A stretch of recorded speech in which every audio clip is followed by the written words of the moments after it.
একটা ক্লাব, একটা জাতীয় দল, দুই দলের খেলার সূচি ভিন্ন, খেলার ধরনও ভিন্ন, কিন্তু এবার তারাই নামবে মুখোমুখি লড়াই।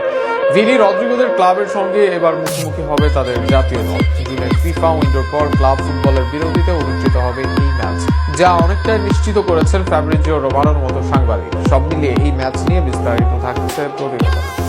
কোচ বদল নিয়ে তৈরি হয় উত্তপ্ত পরিস্থিতি। মোটামুটি রিয়াল মাদ্রিদ ও ব্রাজিল দাঁড়িয়ে যায় মুখোমুখি অবস্থানে, তবে সেখান থেকে বরফ অনেকটা গলেছে।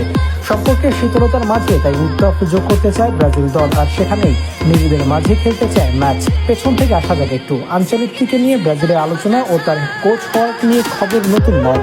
ইতালিয়ান ম্যানেজারের সাথে চুক্তি করেছিল ব্রাজিল, তবে নির্দিষ্ট সময়ের আগে চুক্তি প্রকাশ্যে আসায় কিছুটা রাজনীতি ছিলেন আনচেলত্তি, আর বিষয়টা ভালোভাবে নেয়নি Real Madrid president Florentino Perez.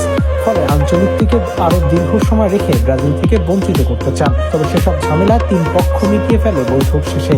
Real মাদ্রিদও নরম নয়, ক্লাব বিশ্বকাপের আগেই আঞ্চলিকটিকে ছাড়ার বিষয়ে সম্মত হয়, আর ব্রাজিল দলও কিছু সময় অপেক্ষা করতে রাজি হয়। এই মুহূর্তে আঞ্চলিকটিকে প্রয়োজন ব্রাজিলের, তাই তো তাকে পেতে সময় নিতে চায় ব্রাজিল দল। এছাড়াও রিয়াল মাদ্রিদের সাথে ব্রাজিলের সম্পর্ক পুরনো। ব্রাজিলের যুগে যুগে অনেক বড় বড় তারকারা ক্লাবে খেলেছেন, এমনকি রিয়ালের স্কাউট টিমের একটা দল থাকে ব্রাজিলে। বর্তমান ব্রাজিলের দলের 4 জন খেলোয়াড় রিয়াল মাদ্রিদ দলে খেলছেন। এর আগে রোনালদো, মার্সেলো, রবার্তো কার্লোস, কাকা সহ বড় বড় তারকারা এই ক্লাব মাতিয়েছেন।